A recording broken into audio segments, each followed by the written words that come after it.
Good morning and welcome into a live edition of the Dream Wager on this Feel Good Friday, October 1st, 2021. Alongside my partner in crime, Elvis, I am Dylan. How are you doing today, sir? Pretty good. A little nippy out, but other than that, Cold, crisp Friday. yeah. But other than that, gonna enjoy this weekend. Very hard. And hopefully make some money. Hopefully, make a lot of money. And joining us from the beautiful state of South Carolina, the legend, Joey D. How are you this morning, Doing bro? well, yeah. Down here, high dew point, a lot of moisture on the ground, but I'm happy to be here. Coming off an exciting Thursday night football, boy. I thought that was a good game. Oh, It absolutely. was a great game. It's great to have you in. The full squad's in this morning. We got a loaded show for everyone. We'll recap last night's beatdown in Cincinnati. We'll hit the MMA world in Bellator and another UFC fight night, Santos versus Walker. The Irish are home dogs in South Bend against a non-power 5 school. Elvis and I will have plays there. And to end the show, we'll hit the gridiron and have picks for week 4 in the NFL. I do want to start with the game we saw last night. I said beatdown, and I do mean that, because the Jaguars in the second half just got beat down. You can't blow that lead. They fell asleep. They fell asleep at the wheel. What's Urban doing? You got to motivate these guys. Trevor Lawrence played well. Yeah, he played well. I like the fact that they were giving him like run options, and he took advantage. Had a great game running the It ball. would have been plus money for that rushing touchdown. Yeah. like OD. It would have. He did have a rushing touchdown. Yeah, he had a rushing touchdown. He scrambled for a lot of yards. Made a lot of plays.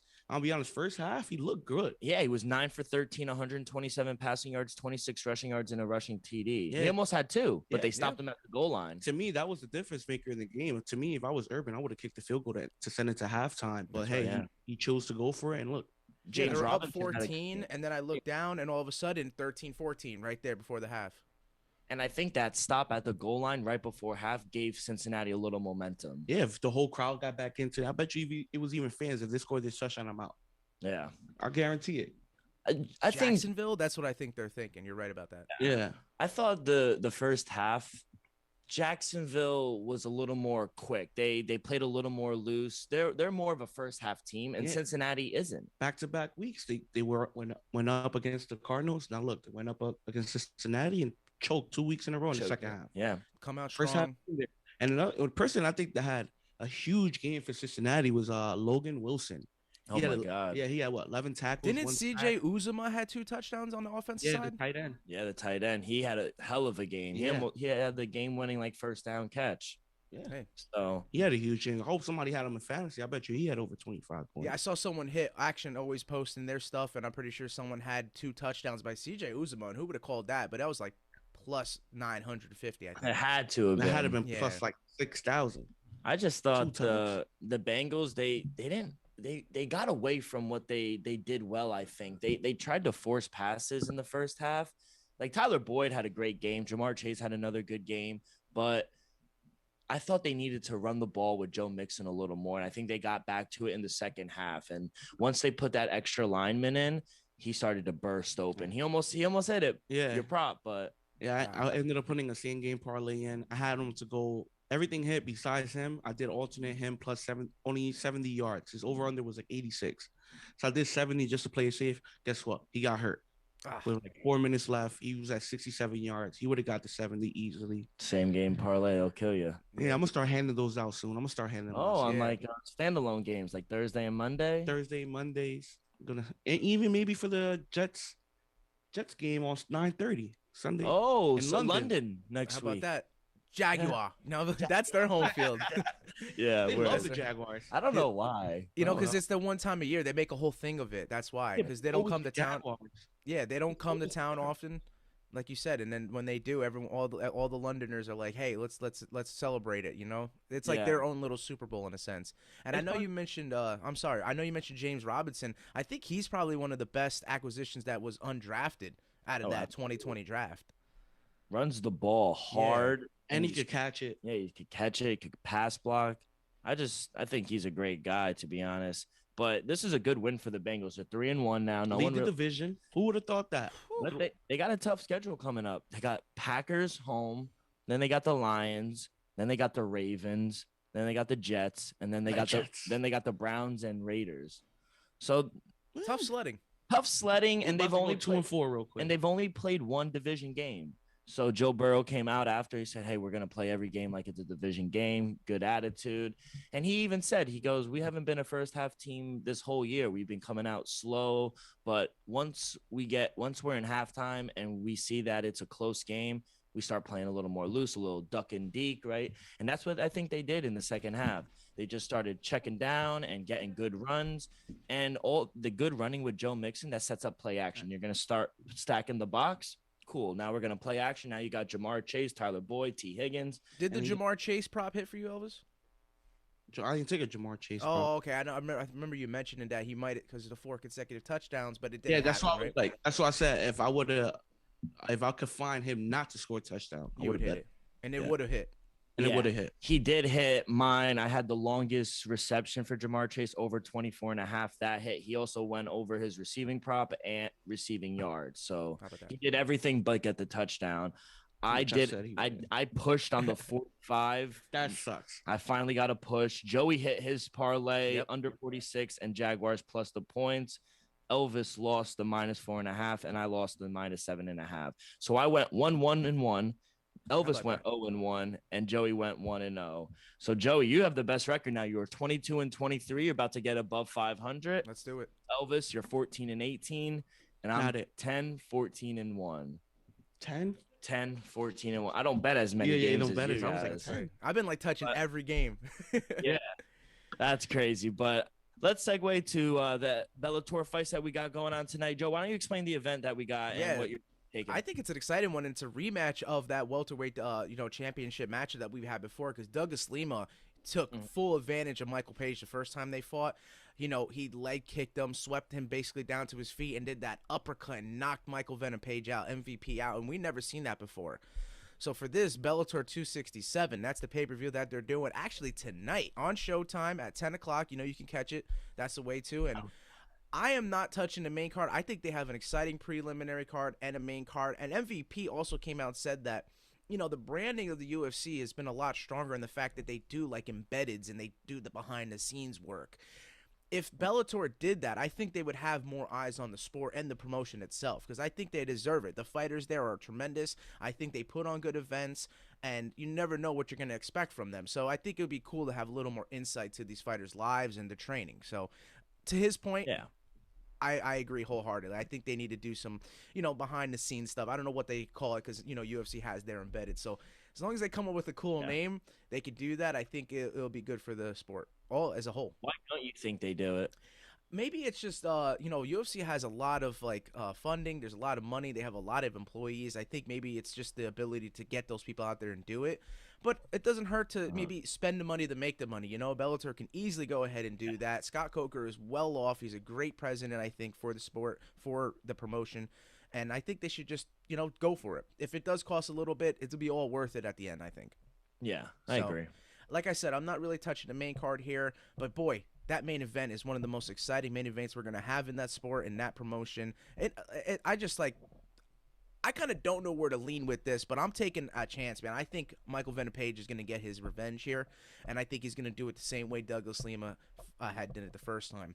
So Douglas Lima against Michael Venom Page, MVP. We all like his style. His style is very creative, very karate-based, super technician, throwing kicks from all angles. He's very well-versed in terms of the Taekwondo, spinning attacks. Douglas Lima is just a banger, man. He like I said, he'll kick the legs right out from under you and knock you out. But in this one, I think Michael Venom Page is going to take the first fight, and I think he's done his homework. I think he's trained well, and I think, he has watched film. I think he's ready for this one. So my official play is MVP via KO TKO at plus 280. You're getting great odds for it, and I think the first time I was going to lean that as well. But like I said, Douglas Lima came ready to fight, and this could be that type of matchup. Like, if we thought that Conor McGregor and Dustin Poirier fighting, they would be like a knockout every other time. Like, they both be knocking each other out. I think this is one of those fights where if they fought after this again, if MVP does get the knockout here, if they were to ever fight again, I think Douglas Lima could find a way to get a knockout victory there. And then if they fought again, so it's like a back and forth affair. But my official play, like I said, is Michael Venom Page via KO TKO at plus 280. Let's fucking go. Yeah, I love it, Joe. Yeah, it's going to be an exciting one. I can't wait, honestly. I'm going to tune in tonight because, Showtime! To have a pay-per-view on a Friday as well, I think they're trying to get the numbers because like we always talk, Yeah. and we just said UFC. They even a fight night will take some numbers away from them. Even a huge college football game will take the numbers That's right. away. So I think they're playing it smart. Scott Coker should take advantage of Fridays more and maybe make that their night. Make Friday their night, pay-per-view or not. And then you got UFC on Saturdays, college football on Saturdays, so they could get away with getting better ratings. I think that would be a smart play on their part. Absolutely. That's right. So, boys, I mean, that was Bellator 267, and we go right into UFC Vegas 38. I think we're up. We're up to 38 Vegas UFCs, man. And I don't think we have a crowd just yet here either. They do, and They're having a little bit of a they one. have a little. It's like VIP and like certain people only. I'm surprised because They I should don't do know why they don't sell it out because they sell out Yeah. Raiders games. Well, it's at their Apex. Apex. That's the So thing. it's It's not not- like what is it? The T-Mobile Arena is normally where they do like pay-per-views, but Yeah. there's like But it's just like a small training. it's like a small, arena. yeah. That's where they did the Ultimate Fighter. That's where they've done a whole bunch of stuff in house. So you can't fit no They- more they- than 1,000 people. No, they only fit like 100 to 200 people. Yeah. It's like immediate friends and family who come. And then camera crew. yeah, and some famous people they doctors. can get in there. yeah, exactly. Like That's true. Or Like the like, Nelk Boys or Or the Iceman. yeah, Chuck Chuck Liddell. Liddell. Always gotta love the OGs of the sport, man. So with this Vegas 38, man, I also it was a fight night. I'm gonna have a couple of plays here in the preliminary card. Mm. So I know I've heard No. you saying that you were gonna do that as well. Basically, with the money line parlay that I'm running is something that you could run straight bets if you'd like. Because, man, I'm loving Casey O'Neill, King Casey O'Neill. Like I said, you could take her straight bet if you want, but I'm gonna go ahead and take her money line a part of the parlay. There's Joe Selecki, also fighting out of Philadelphia, but also fighting out of South Carolina, Fitness Edge down here. So got to ride with my man Joe Selecki in that. And then Homer. Alex Hernandez, man, I think he's gonna take care of Mike Breeden there. They actually added it last second to the Verdict Global Scorecard and prediction app. So with all that being said, those three picks, you could do straight bets, but they're all favorited money line. So what I went ahead and money line parlayed for plus odds at plus 197. Doesn't seem like a bad bet. I think they're all favorited here. I think you're going to get good fights out of all of them, but I think you're going to get proven that they're actually contenders in each of their divisions because O'Neal is fighting Valentina Shevchenko's sister, Valentina Shevchenko, and Joe Selecki, I'm pretty sure he's fighting Flash Gordon. Yeah, he is. So I think they're going to be good matchups, but I got all of them taking it out and edging out victories. I got Joe Selecki money line at minus 136 single bet, 6-fight win streak. Yeah. I'm a homer with you. I'm rooting for the South Carolina guy. He's got a great ground game. Remember when he fought Jim Miller? They Oh, yeah. just iced each other out. So And on the ground, I think he holds an advantage over Gordon. He's a better grappler. So Absolutely. if he does actually get to the ground, I think he could be in trouble. So Yes. I'm going to take Joe Selecki on the money line at minus 136 for my first official play. smart play. And that's all preliminary right there. So let's get right into the main card, guys. And the first opening fight, Aspen Ladd's taking on Macy Chiasson. And a lot of people are rolling with Aspen Ladd. You know, she's young and upcoming and stuff like that. But I don't want to jump on the bandwagon here. We sleep on Macy Chiasson. She's only got one career loss. She's fought in different Wow. organizations, and she's always looked good in the UFC. So I'm taking a chance here. I think she might be a live dog. To open up the main card, I'm taking Macy Chiasson money line at plus 198. Excuse me. Yeah, Macy Chiasson plus 198. I had to reiterate that because I got caught up with my words. But I think she's live. I think she could do some work here. I think people might be sleeping on her. If she's that big of an underdog, I think it's going to be a way more competitive fight than people are thinking. Yeah, she has a 5-inch reach, height advantage, 6-inch reach advantage. She could catch her now. But my girl Aspen Ladd's third in the bantamweight women's. Come Sure. on now. After this fight, who knows? that reach now. I got a little two fight parlay. Oh, you got a And little parlay here. And Aspen Ladd is one of them. Minus 240 on the money line, pairing it up with Nico Price. Woo! know I Nico Pri- I know he's been struggling lately, but this is a perfect bounce back situation, I think. Oliveira, I don't think he's that good. I know he's coming off. He a may win. be on his way out, Cowboy Oliveira. Yes. Now he lost his last fight. Yeah. Nico, right? Yeah, I know he did. That's why I think this is a perfect bounce back spot for him. So I'm gonna take Aspen Ladd and Nico Price on the money line on the parlay at plus 117. Let's fucking go. Yeah, I like that actually, man. So I'll go with one fight before I get into that Nico Price fight Yeah. because I do want to talk about that. That's a great fight. but it's Krzysztof Jotko taking on Misha Serkinov. Both the Poles. They're both Polish. And man, That's the polls. I'm running with Misha Serkinov here. Money line at plus 126. Yeah, I think my man is has dangerous ability on the ground. I'm riding with the guys that have great ground ability, you know. Misha Serkinov also put on a showing his last couple of performances, and I think he's on a win streak. Though Jotko did look good, I think a lot of people are underestimating him in his previous fight, but he got the finish in that one. But Yeah. man, I want to take I see plus money and I go with it. I want to take Misha Serkinov here, money line at plus 126. I think it's a good play. It's very odd when you see a ranked fighter as an underdog. Absolutely, especially when he's fighting someone who doesn't have a rank next to their name. Yeah, exactly. So that makes a lot of sense. I had no opinion on this. I was leaning Jocko, but because I didn't know really too much about Misha, so I laid off it essentially. Hey man, if you pick the opposite, you know what I mean. Someone's got to win, so Yeah. that's all right. But let's get into this fight, which I think hands down is going to be fight of the night. I think it's going to steal the show. Alex Cowboy Oliveira against Nico Hybrid Price. Man, this is a one for the ages, in my opinion. And I'm rolling with you, too. What I did to get a little more juice out of here, I went Nico Price double chance, KO, TKO, or decision at minus 150 because he's about to be a minus 200 money line favorite. And I just think he always puts on a show. Nico Price is one of the most exciting fighters on the roster. Across any promotion, he puts on a fight. You know it's bound to get bloody. It's bound to get brawly in there. It's bound to get a little ugly, but like I said, this is a type of fight that could win fight of the year. This is a type of fight that people are going to be entertained from start to finish. They're going to come out rolling. If it gets on the ground, it's not going to be like a stagnant type of grappling exchange. These guys are going to be throwing up submissions. They're going to be throwing up strikes from the bottom. You're going to see some weird stuff in there. And be careful for like an upkick knockout. An upkick knockout is something that has happened already with Nico Price and Alex Oliveira. So they're crafty like that, and I'm just excited for this one. I think we're going to have a hell of a fight. Fuck yeah. I can't wait for this next one. The Great co-main choice. event. I was going to say. Wait, guys, just to put this out there, I am leaning the fade against you. I'll be taking Alex Oliveira. Ooh, he's a Wow. vet. Official play, but I'm leaning him. Might end Leaning. up on the action Saturday, Wow. but you know, Hey, yo, dude, he's gotten it done, man. He's gotten it done, and he Both can never exciting sleep on him. fighters. Exactly. That's why I'm saying I think we've had all these great fights so far this year. I'm thinking this could probably be up there and contender for fight of the year.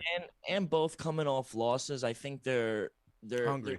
They're hungry. They're eager to get this win, and I think they're going to show out. I think that's a great call by Joe. I think this could be easily fight of the night or Absolutely. the next one because he's just going to knock him out. Man, and I know, so you told me about Kevin Holland here taking on Kyle Dawkins, and hey, his brother just came off a victory, Kyle Dawkins. Yeah. Chris Dawkins, the Philadelphia police Dawkins. officer. Yeah, and he's got to fight against Derek Lewis, so we all excited for that one. But, hey, man, I know you guys are taking Kevin Holland. Last year, my man was 5-0.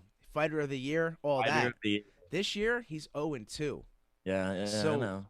I'm kind of following with the trend, and I hate to do it here. But I'm taking the underdog once again. Kyle Dawkins, money line at plus 128. And I'm going to go ahead and put another play. I'm going to take him via decision at plus 220. Because I think Kevin Holland won't get finished here. But I think that the Kyle Dawkins grappling, once again, going back to the well, as you always like to say, if it winds up on the ground, I know he's been saying that he's been training to grapple and stuff like that. But no matter how hard you train, if it's not something that comes naturally or something that you train young, like a Kyle Dawkins has done, it's hard to acquire. It's just hard to acquire. But if you can keep it standing, Kevin Holland always got a shot to knock you out. So I do like the play that you're going to mention, but I am taking the underdog here, money line at plus 128, Kyle Dawkins, and sprinkling a little something on the via decision at plus 220. Where do you go? Where are you going, Elvis? Kevin Holland. Money line. I'm minus 155. I just have a feeling he's gonna win this fight. Like I'm not a UFC. He needs it. He needs needs it. this fight. Yeah.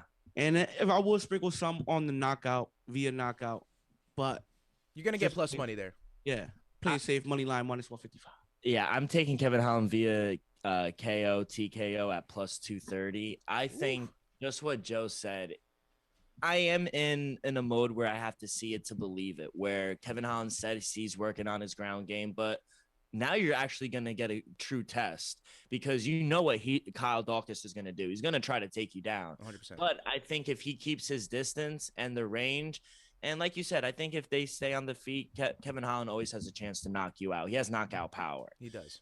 But Kyle Dawkins is a tough motherfucker. So 100%. Those I don't brothers, know. man. I don't know if he's just gonna go down easy. So I'm thinking maybe late finish, late second round, early third round, just a fucking right With that over reach. Yep, and he has to get back on the winning because if I think if Kevin Holland doesn't win, he's unranked now because he's Wow. sitting at 14. Yeah. Can't go 0-3. And then you got to give Dawkins a number if that's the case. Absolutely. Yeah. And now you're looking like Tyron Woodley. It's just 0-3. You might get kicked out of the UFC next. Let's hope not. But hey, there's always a road back to it, as we see in the flyweight champion Brandon Moreno. Remember, he was kicked out of the UFC, but made his way back, and look at him now. He's a champ. Now he's a champ. How about that? Mexico. First Yeah. foreign. Yep. So, hey, man, we made it to the main event here. And I think it's an exciting one here. Like, if this was on a card any other time, but without Alex Oliveira or the Kevin Holland fight, like, I think that could be probably fight of the night. But I'm expecting a short finish here. Thiago Santos against Johnny Walker, man. I'm going with Bro G here. I'm taking Johnny Walker first round knockout at plus 500 because I think it's all or nothing for the guy, and I think it's worth sprinkling a little something on plus 500 odds. Johnny Walker, a lot of people explain his style as a glass cannon. If you know what that means, basically, he can get the knockout at any moment, but he can get chinned at any moment as well, meaning he's like made out of glass, glass chin, but he's also a cannon out there. And Thiago Santos, like, he's a beast, man, and he can easily get a finish as well, but you got to take in consideration he's had multiple surgeries on both his knees. He tore the ACL when he fought John Jones. He didn't look good against Anthony Smith. Like, he's kind of aging a little bit. It's unfortunate because the guy is so spectacular in terms of his Muay Thai skills and everything that he brings to the table. But I got to go with the young and upcomer. I've been riding Johnny Walker since I seen him make his debut in the UFC, and I'm going to continue riding Johnny Walker, and this time I'm taking him first round KO at plus 500 with the knockout, like, puts Thiago Santos to sleep. I just think spectacularly. I just think we're in store for something. Stiff him up. Let's go. I'm rooting for a first round knockout. Let's go. Plus 500. That would be crazy to see. Fights, though. Even the prelims, I think everything starting today with Bellator, and then tomorrow fight night. I think we're in for a hell of a weekend with the fights. 100%. I can't wait, and I can't wait for some football as well, baby. Let's go. Let's go. It wouldn't be a Friday episode if we didn't talk a little college football. Notre Dame are underdogs at home against Cincinnati. Elvis, who do you like in this top 10 showdown? I'll be taking Notre Dame. Money line. That's my boy. I might even double down and take them money line on the first half because Cincinnati comes out slow, and I have a feeling that's going to doom them on tomorrow's matchup. Yeah, I think Notre Dame is going to come out with the crowd at home and just punch them dead in their throat. You never know. So I'll be taking Notre Dame money line at plus 110. I might even take them the first half money line. Notre Dame as a home dog since 2014 are 5-0 outright and ATS. Last year they beat Clemson as a +5 dog. Trevor Lawrence wasn't there; he had COVID. But hey, it doesn't fucking matter. All I needed to see was Notre Dame was home and they're underdogs. Yep. I do have some concern with Notre Dame. Their offensive line scares me because the pocket kept collapsing last week, and eventually it got their quarterback hurt. I don't know what their situation at quarterback will be, but I think Notre Dame is something special. I don't think a lot of people are high on them because they've played some tight games, but I think they're for real. I think they're starting to get things going. And like you said with Cincinnati, they just start slow, especially against like an Indiana team. So it shouldn't have been that close. Yeah. And the last time Cincinnati went to a top 10 opponent's house was Ohio State a couple years ago, and they got blown out. I think they're good, but I'm like I'm going back to what Joe said. I'm going to see it to believe it with Cincinnati. So I'll take the 1.5 with Notre Dame, and I'll even take them on the money line. Plus money. Well, Joe, you have any college games? I have college games, and that one it's not an official play, but I might lean the under. I think you might, like you said, it might be close to the chest in the first half. Yes. But then, see one of the teams pull away in the second. 2 ranked opponents, 2 undefeated teams. I think it's going to be a good one. I actually, my play, I have one for tonight, 9 o'clock. BYU takes a trip over to Utah, take on Utah State University. And Utah State is not a bad football team. They're getting 9 points. I'm taking the 9 at minus 110. I got to ride with it. I think BYU is another team that plays it a little too close to the chest because I like their head coach and I like their quarterback. They had a new one after Zach Wilson left them. But I think it's going to be a close one here. And Utah State, don't sleep on them. They could maybe win outright. But I got to take +9 if that's what they're getting. I got to do And it. they're at home getting And they're at 9. home. They've been performing well, though. They have one loss in the record. That was against a tough team. And I think that they can keep this a very close one. Seems high. Give me the points. Give me the points. 100%. I got another interesting matchup taking place tonight. Number 5 Iowa at Maryland. Wow. Undefeated Maryland. Both undefeated. Yeah. Iowa's been an under team. I've taken Iowa a couple times in the on the It's under and hit. Maryland, they have a top 15 offense. They're 4-0, 3-1 ATS. Tua's brother's the quarterback. Don't know how to pronounce his name, so he's always going to be Tua's brother. Tungo Baloa. Something like that. I know how to say. But he's completing an absurd 75.5% of his passes this season. 10 touchdowns, 1 interception. They have NFL receivers. I like this Maryland team. Catching points at home, +4. Give me the points. Wow. Maryland's won 3 of its last 4 games as an underdog. I think this is going to be Iowa's biggest test of the year, especially on defense. I also lean under 47.5. Like I said, Iowa's been an under machine, and I'll keep riding the trend. 4-0 under this season.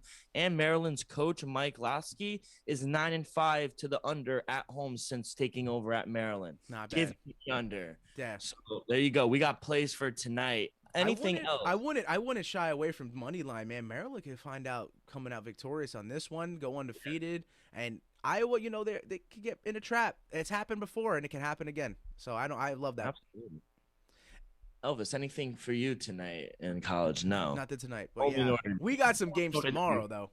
No, game. I got a couple more games. Joe, are you backing the Scarlet Knights? Don't tell me you're straying away. What's going on, Joe? Yeah, man. So that's the thing. I am fading them. I think they needed that. I think it was a heartbreak game in the big house.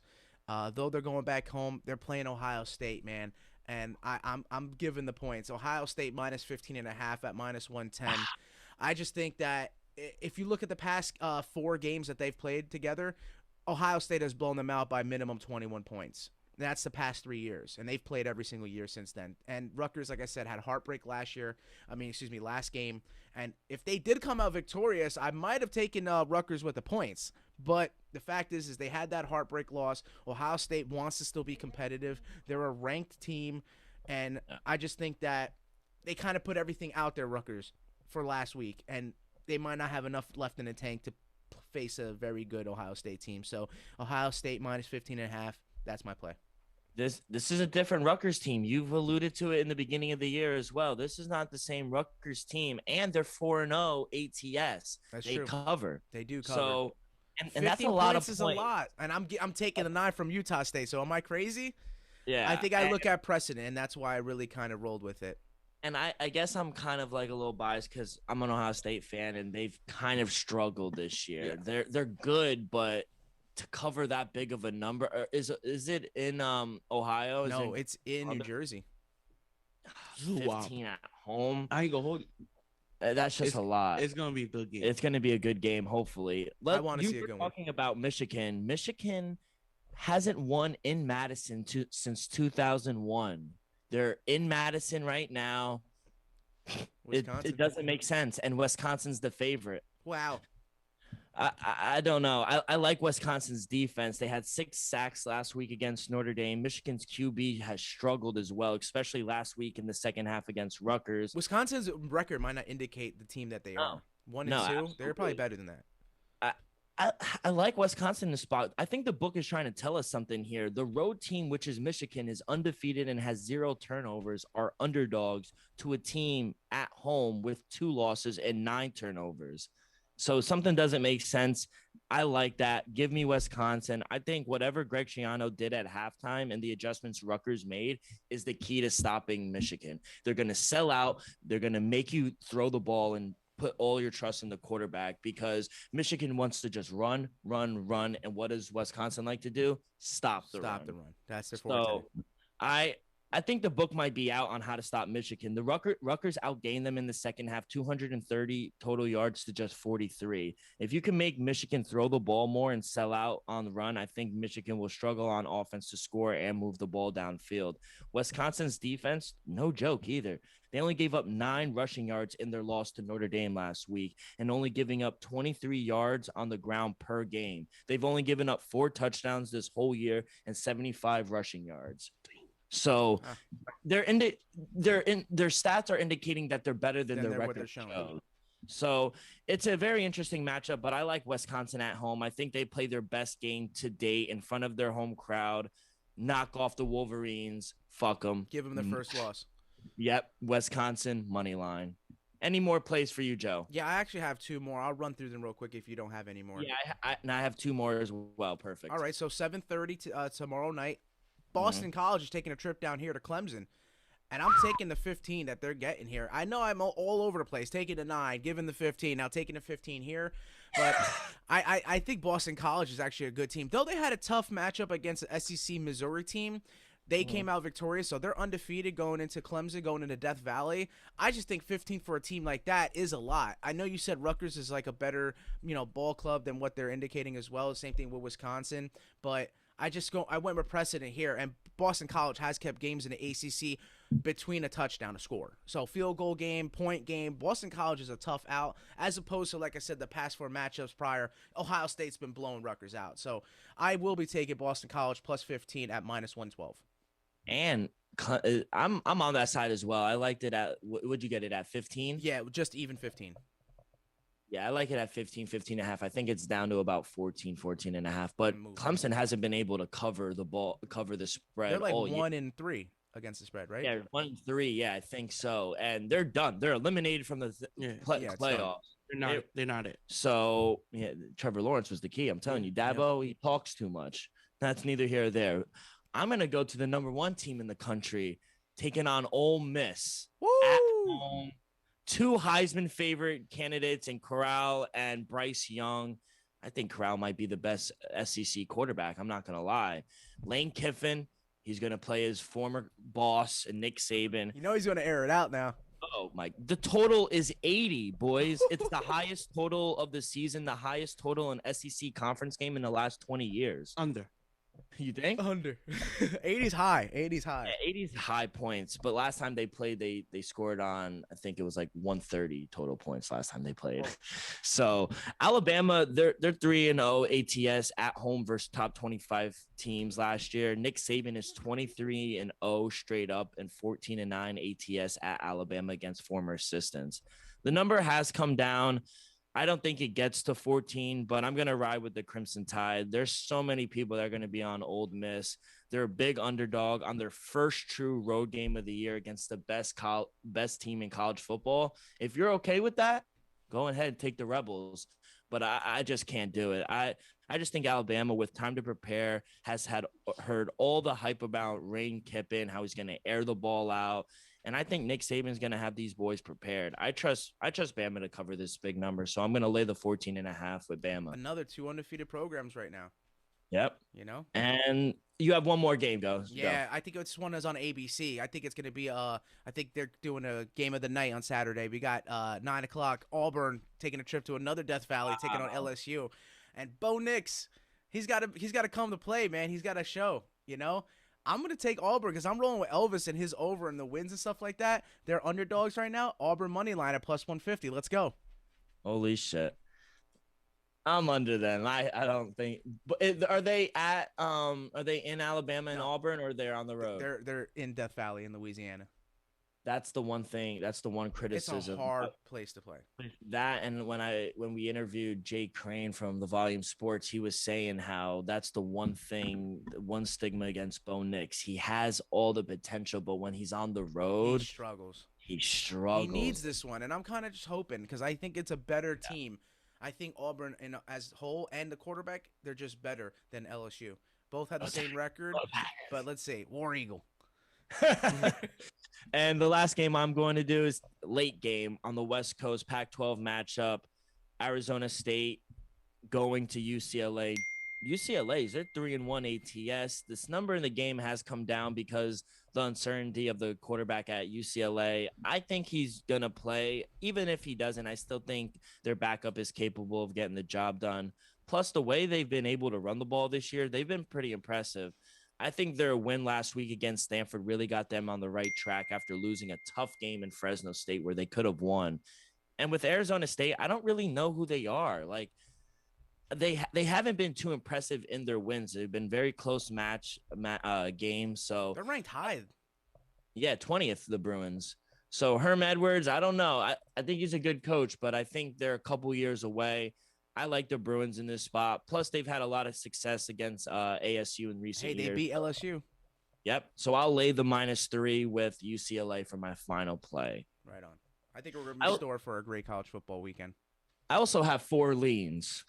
Oh. I'm sorry. So no, I gave you 4 official and I have 4 leans, but I had 20 plays written down, so I've decreased it. You gotta chill. I know, but I love the board. I lean Oregon -8 against Stanford. I lean UAB opening up a new stadium against Liberty -2. Mississippi State versus Texas A&M under 46, going to be a slugfest. And I lean Nevada +6.5 against Boise State. Letdown spot against Boise. Big time. Yeah, those are my plays. Let's segue. Let's talk NFL, please. Pros. And let's talk about the game we're all going to watch Sunday Night Football. Let's start on the bottom because this is going to be the biggest game. The Patriots are now +7 dogs at home against the Bucs and Brady. Total set around 49. The Patriots being +7 dogs is tied for the most points as an underdog at home in the last 20 years. 97% of the tickets and money are on the Bucs on the road laying 7. So the Bucs, after a loss last season, 5-0 ATS and 4-1 straight up. Elvis, since it's your team, I'll start with you. Do you think the Patriots could keep it within 7? First of all, don't ever look at me like that when you're discussing the Patriots. I'm sorry, but 20 years? It's been a long time, man. It's been a long time. Long time. You missing Brady. I know you are. A little bit. I don't even go hold ya. It's going to be a tough game to watch. Do I believe we could cover? Keep it within 7. I honestly don't think so. I'll be honest. Even though Tampa's defense secondary is just nowhere to be found, True. I don't believe Mac Jones at this very moment could lead them to cover this points. I'm gonna be honest. I think Tom Brady's gonna air it out. I feel like Brady is gonna come in the game. And remember, Brady's going tonight for the all-time passing record. Well, Sunday night. It just kind of hurts me as a fan, as a true pass fan, that it comes full circles like this. You know, he leaves us for dead. We missed the playoffs. He wins the Super Bowl. And now he's going to break the record in Foxborough. Now he comes back to our house, our crib, the record, and sets the all-time NFL record with a different jersey on. It's perfect for him. I don't know if Tom is an evil genius or he's just that lucky, because that ain't right. So, Dylan, with that being said, I got an official play for y'all. Oh my God. It sucks. It sucks to even say this, but I'll be taking the Bucs -6.5. I called it at 6.5. It sucks.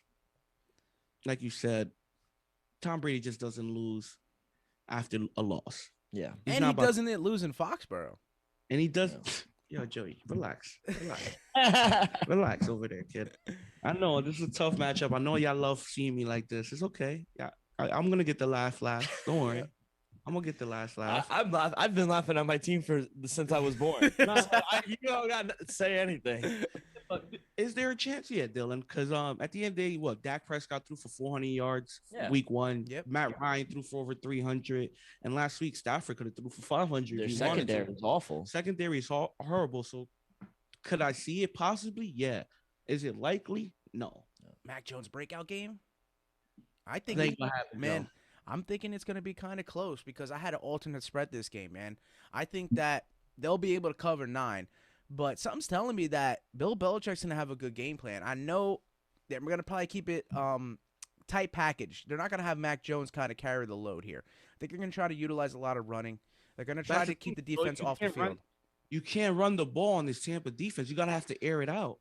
I think they're going to try. They're going to try, and that's all they can do. They can hope to try. You're right. That's you said. The secondary is the issue for the Bucs. It's not the front seven, the box. It's not. Front seven, if they try to run the ball, they're going to stop them. They have to throw it into the secondary. That's the only way you're going to be able to catch up, because Brady's going to put up at least at the end of the day, he knows what Bill Belichick is doing. He knows what he's telling the players on the defensive side of the ball. He knows what's going on. He already knows the walk plan. He's been there 20 years. Yep. He knows exactly what he's about to see. Yeah. I promise you, you don't even need to watch film. He's seen it for 20 years. Knows. And on the opposite, I was going to say, Belichick, he knows what to expect from Brady, but you're right. He doesn't know the play calling of Arians or Todd Bowles on the defensive side. He doesn't know what's going to come. Exactly. Those areas, like you said. But I did alternate spread Tampa Bay -8.5 at +112 because I wasn't comfortable in, like you said, -6.5, -7. I felt like, New England at home, it's going to be a tough spot. Brady, you never know. The emotions could get to him a little bit, though they never really seem to phase him. I just think that it's going to be a tight game. Sunday Night Football, I don't think there's any fixes or it's a made-up thing, but the fact of the matter is they want to have good ratings on Sunday Night Football, and that's why they put this game here. And let's see New England Patriots kind of, play them hard. Before you go, Dale, I will also lean Mac Jones over 259.5 passing yards. Not bad.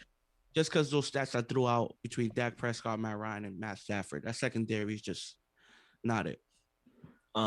I think McDaniels is you said a breakout game for Mac Jones. I think McDaniels is going to have to scheme something up. I don't think they're going to be able to run the ball that well. Of course, they're going to try to, but that front seven is solid. Even without JPP.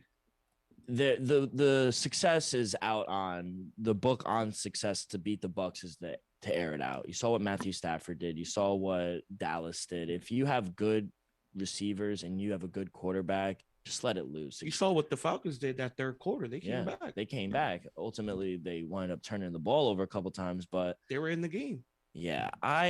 For me in this game, I wasn't going to play it if it was at 7. I got it last night talking to Elvis at 6.5. I shopped around.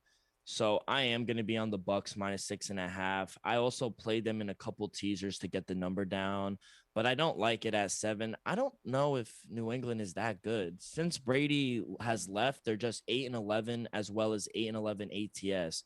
They average 4.8 yards per play. They rank 27th in the league. Yards per attempt, 6.1, 27th in the league. Yards per rush, 3.9, 22nd in the league. Cam didn't work. James White is now done for the year. The whole offseason, we said they're going to get their guys back on defense. They spent money, and they're just 1-2, and their only win is against the Jets. So is that really something to brag about? I don't think they've looked impressive that far, but that's just me, and I think the Bucs are going to expose them. I've listened to Tom Brady, and he had media day, and he was talking to the media yesterday, and his voice, he had to cut it short because he was yelling at practice. Apparently, BA put the speakers up, and he's yelling, and everyone is so intense because his teammates know how much this game means to Brady. So I think they're treating this like a playoff game, even though they're probably not a playoff team, unfortunately. I think they're prepping. They're prepping for it. They've been waiting for week 4. They marked it on the calendar. That's for sure. Absolutely. So, Foxborough is going to be buzzing. Yeah. But I just wanted to get the best game out of the way, Sunday Night Football. But let's go to the first game, 1:00 game. We got the football team taking on the Falcons in Atlanta. Elvis, I'll start with you. Do you have an official play for this game? My official play for this game will be the football team. Yes. I'm sorry. I'm going with the football team -112 on the money line. I just feel like Atlanta's just not it. I think this front four could finally have a great game with Matt Ryan at the helm. He's not mobile enough. He's not fast enough. If they just break through, they're going to get him. Going to get plenty of sacks against the Falcons. And I'm going to be honest, I'm going to call out Chase Young, Jonathan Durham, Payne Allen, Martese Sweat. Because y'all not showing up. What y'all doing out there, honestly? Because week 1 through week 3, they're always on the field. Y'all terrible. Y'all know y'all can't get any stops. You let Justin Herbert monster on the field. Like, I don't know what y'all want to do. Last season, they were the number 1 rated defense. You was 10 months ago, you was the number 1 rated defense. I want you to show me that defense this week against Atlanta and a non-mobile quarterback. Oh my God. True. Joe, what do you got for this game? You got to play? This is so crazy. Actually, this is the only game I don't have a play. Wow. I didn't touch it because I just think it is like you said. Though there was a number 1 rated defense, we've seen significant Fall off. Yeah, significant fall off. It's not improved at all. Secondary terrible, and Atlanta is not a good football team either. I think the only thing I could say is maybe Kyle Pitts maybe has a good game, but I wasn't willing to make an official play on this one. This is the only game I did not touch.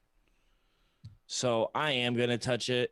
This is a must-win game for Washington football team on the road against a bad Falcon team. They're going to need to be able to convert on third down and keep their defense off the field, which is why I think Elvis is saying what he's saying, because their offense has just struggled with Heineke, and they can't get their defense to stay off the field. So they're always fucking tired. So I think that's why they've been struggling.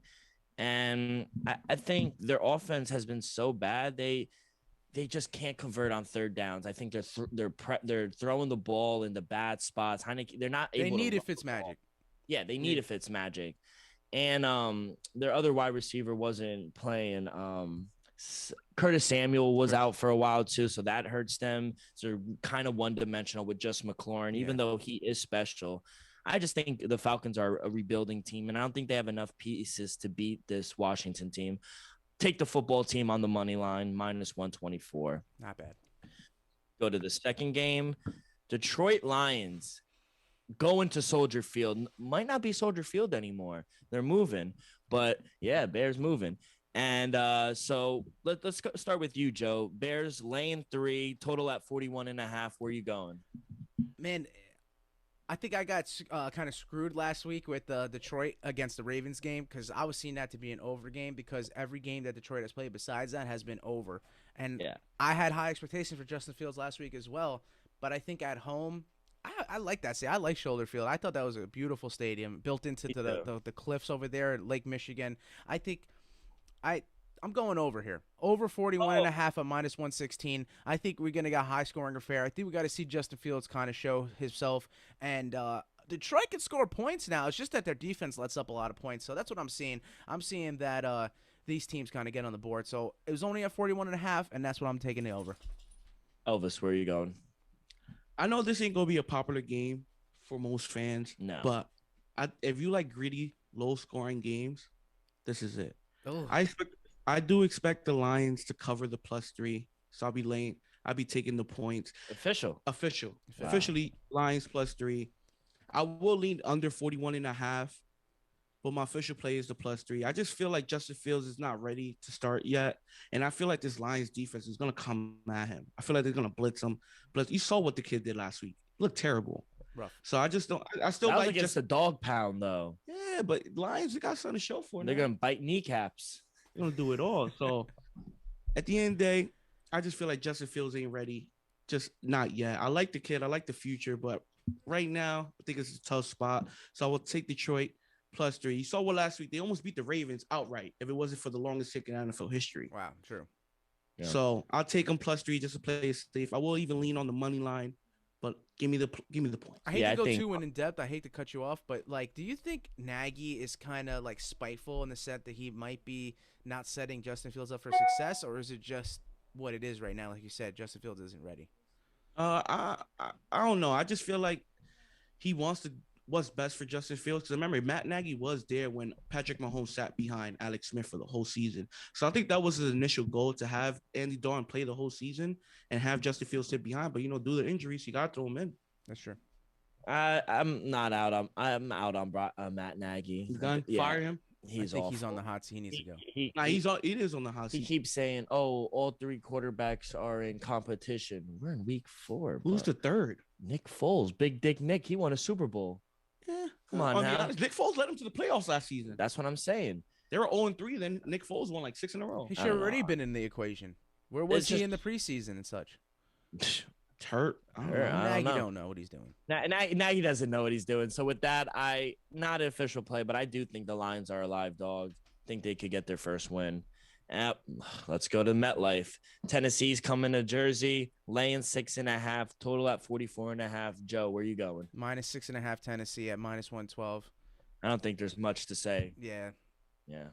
Elvis, Tennessee. Tennessee. Yeah. I'll be honest. After the Broncos 26-0, lay in the 7.5. It Oh, moved to it's 7.5. It's at 6.5. It's at 6.5. Oh, 6.5. My fault. No, you're good. I ahead of myself. Hey, if you want to do it, be my guest. Yeah, I might alternate. No, I have no play. I'm not probably even gonna watch. I'm this gonna game. say Tennessee 31, Jets 10. 21 points. 10. We average 6 points a game. No, yeah, God. you're gonna get signed. MVP What? Nick Folk. Shit, right? Come on. This is gonna be an interesting matchup. Dog Pound Browns on the road going up to Minnesota, and they're laying 2.5. School. Total at 51.5. Joe, are you with the skull? Yeah, you had me rolling there last episode. I'm taking the points here though. I'm taking Minnesota +2 at -107. I think they could win outright, but I wasn't willing enough. I think if they were to lose, it's probably like a field goal point victory by the Cleveland Browns, and I think it's something close. But give me Minnesota at home plus the 2 points. We talked about the home underdogs, and that's what I'm doing. My official play here would be Cleveland Browns money line at -130. Even though my boy Kirk Cousins has been slinging that ball, I would even lean him over 280.5. I just feel like Cleveland is just a better ball club. I think defensively, they're gonna bring pressure. I think Dalvin Cook is returning for this game. I'm not sure what his status is. I don't know if he's gonna play. He's Gonna play, but I highly doubt he's 100%. Justin Jefferson, Adam Thielen been balling. Yep. But I think the difference in this game will be Cleveland's defense. No play for me. I do lean Vikings. I think home puppies, they're live dogs. Let's go. Let's go down in Miami. Colts defeated going to Miami. Miami's laying 1.5. Total at 42.5. Trap game. Elvis. I had this game. I initially went with the Colts on the money line, but I canceled the pick. Oh. I canceled the pick. As of right now, I'm not official play. I did take the Colts at first, then I deleted it. Now I'm leaning Miami. If Tua plays, maybe Miami on the money line. Tua's not. My boy Jacoby Brissett playing. Yeah. This is a must-win for the Colts. If I would lean Colts money line. That's what I had initially, but I backed out of it. I just have a lot of respect for Brian Flores and that team. Joe, how about you? Hey man, I hate to do it, but Indianapolis gets their first win here in Miami. Taking Indianapolis money line at +106. I think it's kind of a trap game here because everyone's expecting Miami at home to come out victorious. But I don't think Jacoby Brissett or Tua starting at quarterback is the answer for them, to be honest. It hurts to say with Tua, everyone all the high expectations we have for him. But do we know if he's even playing? Or is Jacoby Brissett will be starting? He's a competent quarterback, and I think that's why the game was so close against the Raiders last week, which I think the Raiders are a good ball club. They just keep everything super close. I think that's maybe a slight fault to them. But at the end of the day, I want to take the underdogs here, and I'm taking Indianapolis money line at +106. I'm on the Dolphins. Fins up, money line. Colts stink. They haven't fucking won a game. Told you. We know who the Dolphins are. They're going to play good defense, good special teams, and they're going to be low scoring. X is going to take out their best receiver, Xavier Howard. So, and yeah, Tua is out, but like Joe said, Jacoby's a capable enough quarterback to get the job done at home with their defense. I feel like it'll be a low-scoring, tough matchup. I'll side with the home team in the crowd. Dolphins, money line, fins up. Let's go to another 1 o'clock game. Carolina. Interesting here. Yeah. Going to Dallas. Dallas laying 4.5. Total at 51.5. Elvis. Riding with the Cowboys. How about them Cowboys? I'll put this in the teaser. I don't know. Oh, a little teaser. Guys want me to read off the teaser right now, but I know. I like what the Cowboys been doing on both sides of the ball. I think Micah Parsons, bright, Truth. definitely gonna run away with the defensive rookie of the year if healthy. Offensively, I like what they're doing. They have a balanced running game. I feel like if they just run the ball 30 times a game with Zeke and Pollard and keep Dak under 40 throws, I think they're good. They're gonna win, and they're gonna be a good team for the rest of the season. So I will lean the Cowboys minus what? I think 4, right? Minus 4.5. 4.5. That's why I teased it. I ended up getting them at +2. So Let us know what your other teaser plays are for that. with the teaser, I took the Cowboys +2, Mhm. the Saints -1 against the Giants. the That's Giants, the next game we'll and the talk. Cardinals +10. Nice. Wow. Joe, what do you got for this Panther Cowboy matchup? I think it's going to be a good. It could be the game of the week, to be honest. I think it's going to be highly competitive. I think Dallas is better than Carolina as a whole, to be honest. I don't think Carolina is like an inflated record. Like I don't think 3-0 is kind of not what they are. I think they're going to be a competitive ball club in the NFC South. I think they might even be better than the Saints in a sense. We got to see that as the season progresses. But Sammy D was the answer for that ball club. Christian McCaffrey comes back healthy. I think he's out though, right, for this game. He's out. That's gonna why I be said I out. was talking to Dylan yesterday. I was like, if Christian McCaffrey in this game, it's a pick 'em. It's a pick 'em, 100%. pick 'em. Because he does a lot, man. He helps out. Everything that Sammy D needed, Christian McCaffrey's there to help, and that's what. Or you can just check it down to him. He might Exactly. just break the tap and go. But being at home, being at Jerry World, being how Dallas seems hot, seeing that they might pretty much win every game until they face the Chiefs in Arrowhead, I think I'm taking Dallas minus the 4.5 at -110. That's an official play. Like it, Joe. I like it. I was leaning that, but No official play for you. the teaser. Oh, okay. Yeah. I'll write that in a second. I have no play for this game. Hmm. I do lean Carolina. I think they're better than what people are saying. I know Christian McCaffrey is not going to be there. It might be a letdown spot for the Cowboys, I think. 4.5 just seems too much. So I don't know. I lean Carolina. But let's go to the next game. This is another teaser. Giants going. Saints actually have a home game finally. Wow. So Saints at home, laying a touchdown, total at 41.5. Elvis, I'll start with you since is this part of your teaser? Yeah, it's part of my teaser. Like I said, I'm done with the Giants. I was high on them before the season. I honestly thought they had a chance to win the division. They're done. They suck. I was down on trade Saquon for at least a second-round pick ASAP. God. That's a shame. Blow it up. Danny Dimes not it. I'm gonna be honest. After last week losing to Atlanta, I have zero faith in them. I will be fading them for the remainder of the season. So I'll be taking the Saints. I did the teaser at -1. I will also lay the 7 with the Saints, but that's not an official plan. Yeah. I will, if I had to, I would lean the -7 against the Saints. How about you, Joe? I'm actually thinking that we're gonna get some. I know the Saints defense is really good, but I'm thinking New Orleans can single-handedly cover the over. So I'm taking it over 41.5 at -110. I think we get some points on the board from the Giants, but they are just, you're right, probably the worst team in the NFL.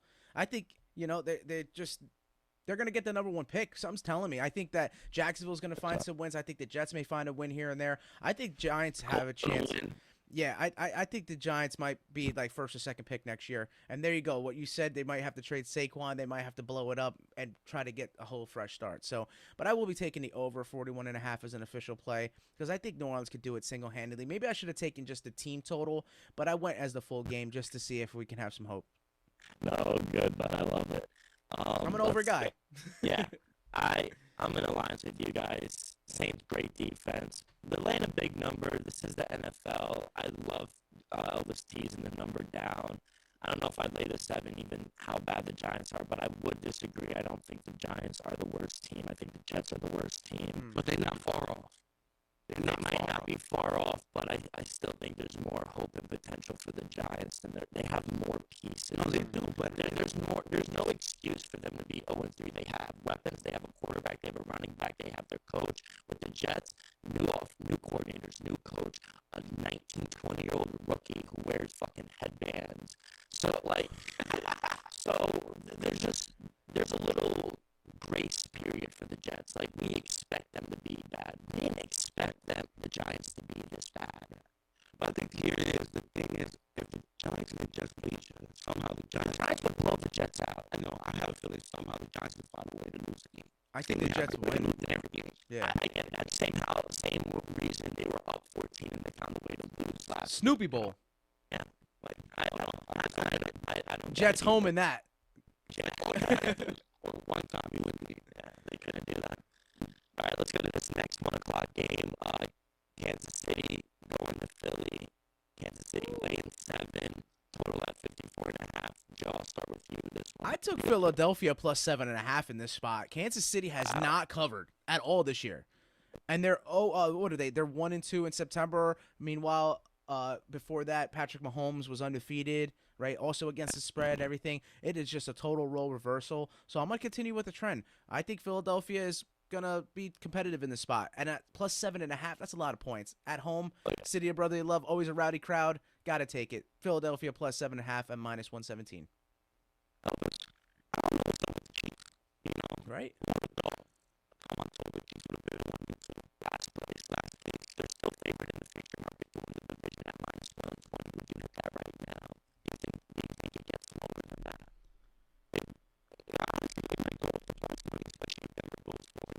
Raiders.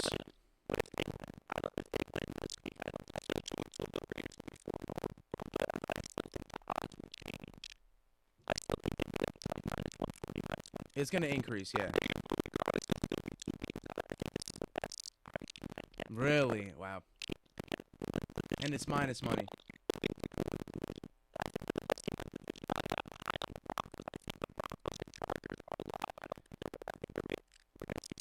From the Raiders.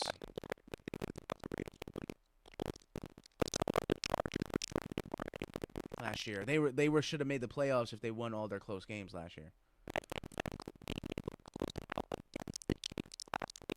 Definitely helps.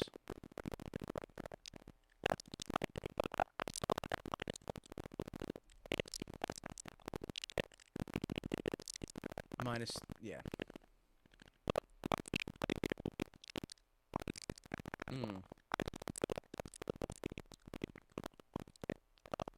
Last week said a lot to you.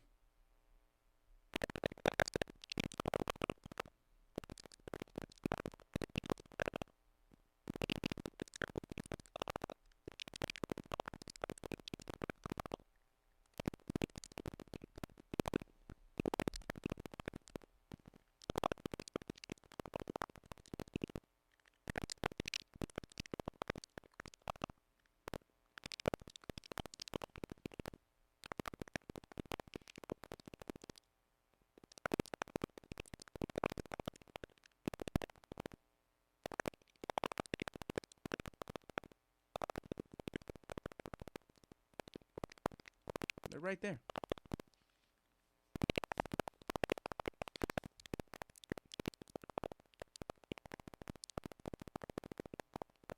Right on.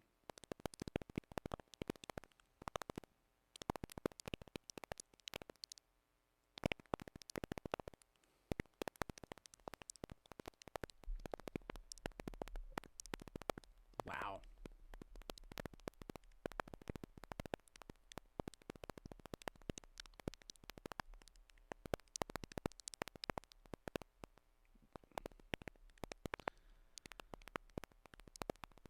Yeah.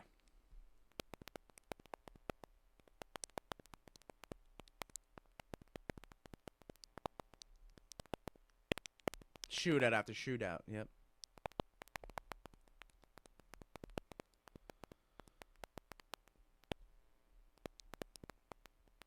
There's precedent.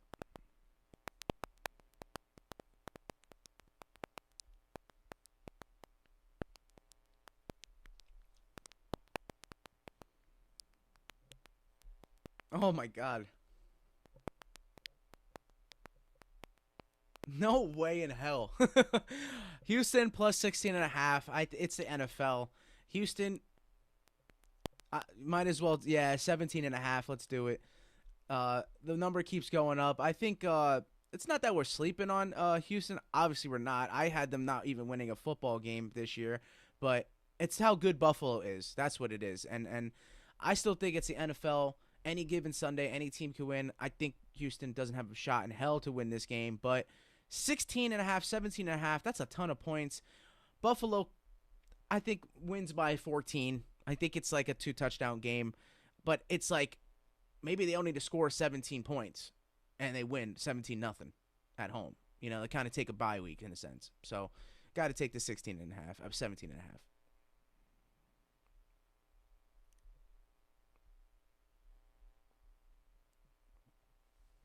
It's crazy.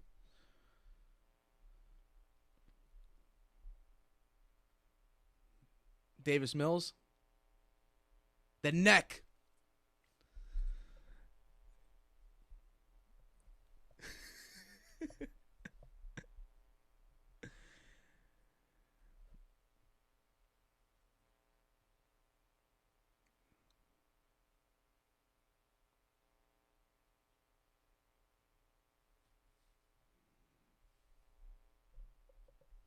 That's why.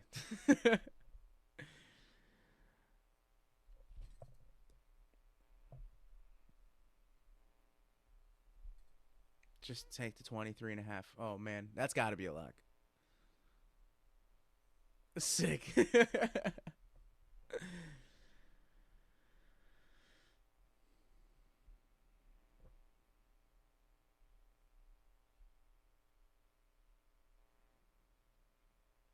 This was a teaser.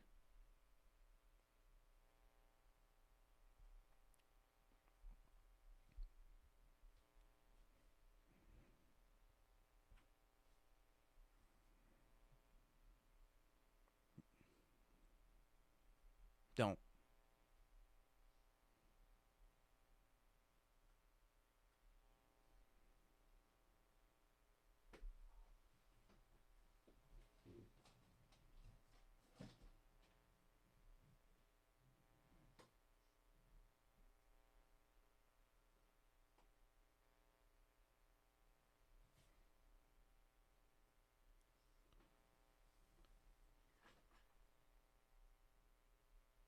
Well, so that's actually great minds thinking alike because this is a part of a two-way teaser I have. And I'm taking Arizona plus the 10 as well, along with you, Elvis. So I think you're right. I think we're going to have a competitive game here. Um, I I think Arizona could win outright. I know Rams are home, and I know they have a great defense right now, but man, magic is being made by Kyler Murray, and I just wouldn't be surprised if something comes out and he pulls something out of his back pocket. But I obviously felt comfortable taking Arizona plus a 10 on the teaser. That's a part of the other game. I don't want to jump ahead because I know we'll jump right back. But Pittsburgh at Green Bay. I brought Green Bay's total all the way down to a half a point. I think they could win, but it makes me feel very secure that they're only given a half a point. They win by 1 point, I still cover, and the teaser hits. So those, of course, minus 110, both of those games together.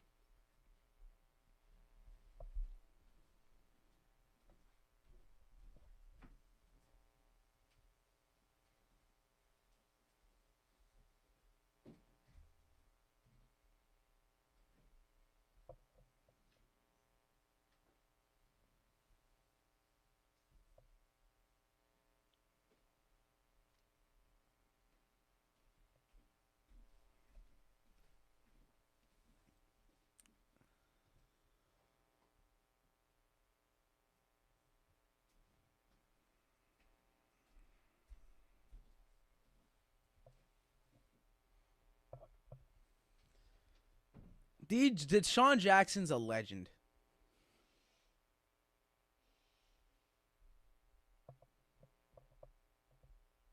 Yeah, it's spectacular. And he has the record for the most 50-yard plus receptions in NFL history. So he's the man.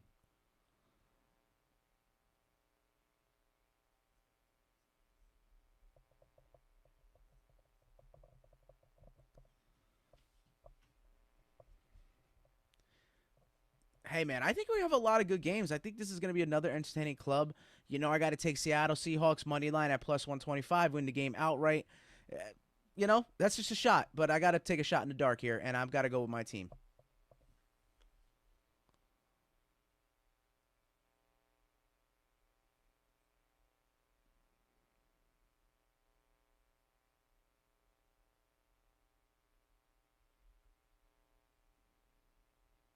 It's all right, bud. They're looking good.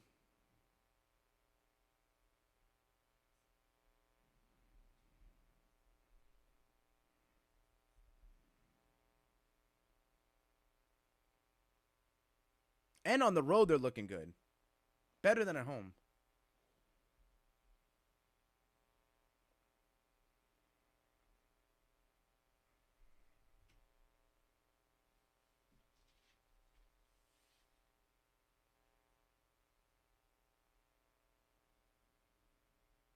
Ooh, how about that?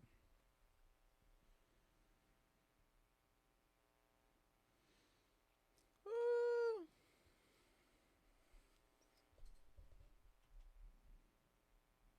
Yes.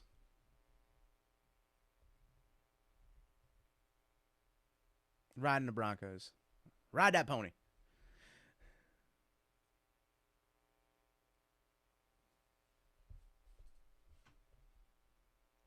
That's what he does.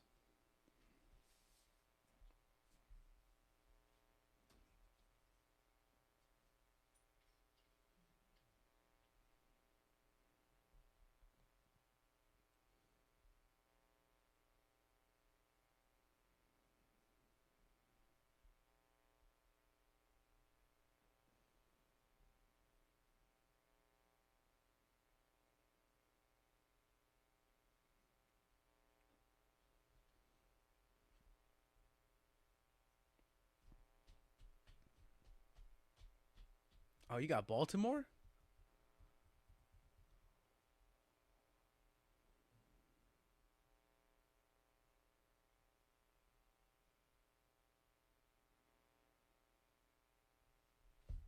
They are beating them up.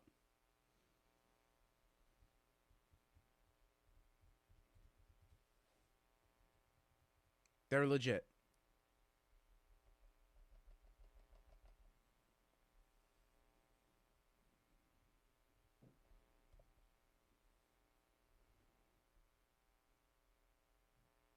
Ooh. I like the over here at 45 and a half. Big over this weekend. I think we get it. Another thing to your point, Elvis, is that Lamar right now is currently leading NFL in like history this year, but history in yards per play per throw and on the ground and rushing. He's the first player to ever do that. So the fact of the matter is that he could single-handedly win you the game, but it's hard to play a mile high. And Denver has looked good. Like you said, they're not just beating these opponents, they're covering and they're beating them up. So I feel like, though, the little sluggish defense that we might get for Baltimore might match maybe Denver, though they look a little good. But the over for 45 and a half is what I'm taking at minus 102.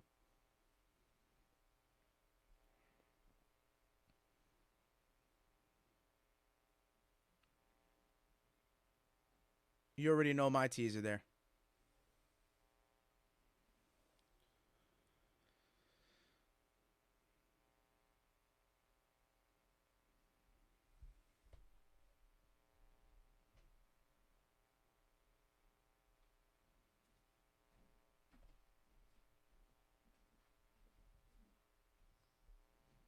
Terrible.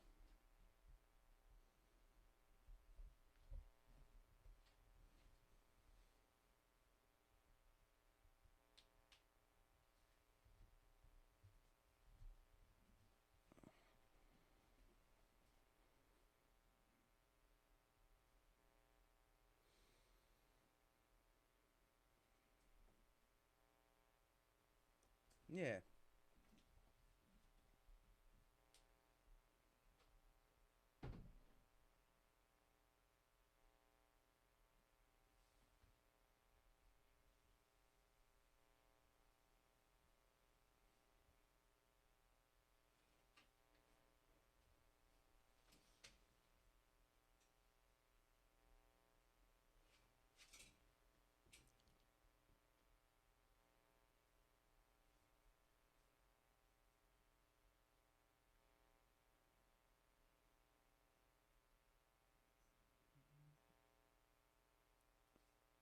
They're going to have to.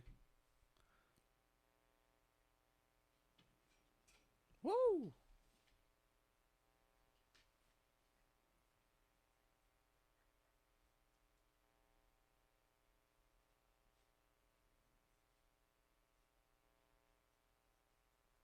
Not bad. I love that one. Big one.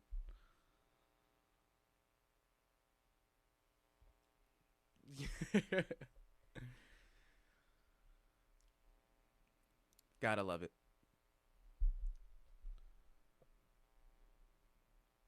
Week 4. Week 5 in college football. A huge weekend we're in store for.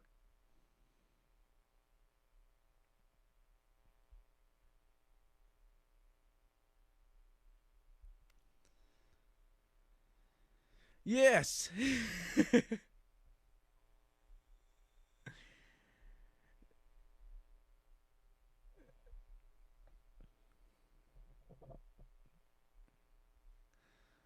Money line.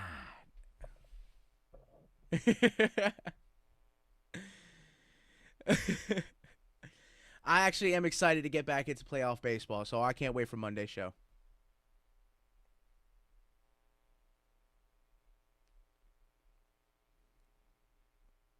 Go Red Sox.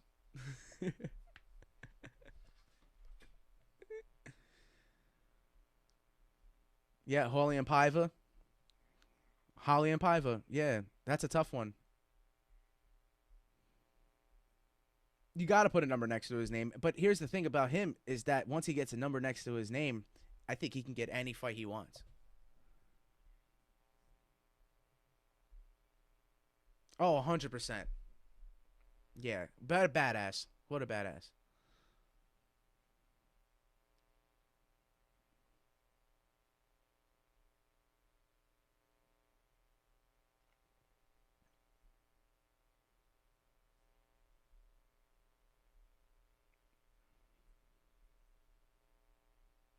I agree 100%. If he chins Islam Makhachev,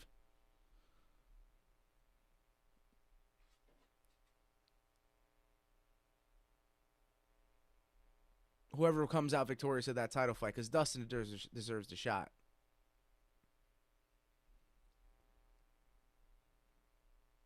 That's what's happening, and then you also have, Benny still in there, So I was gonna say Michael Chandler's gonna fight Justin Gaethje. So that's another matchup, but you still got Benny in there, and you still got Dan Hooker. But the thing is that Islam wins this fight. I'm pretty sure he catapults above Justin Gaethje and Michael Chandler, which is crazy to say. But if Dan Hooker beats him, man, I think you're right. I think he deserves a title shot. I think give him a shot. That's true.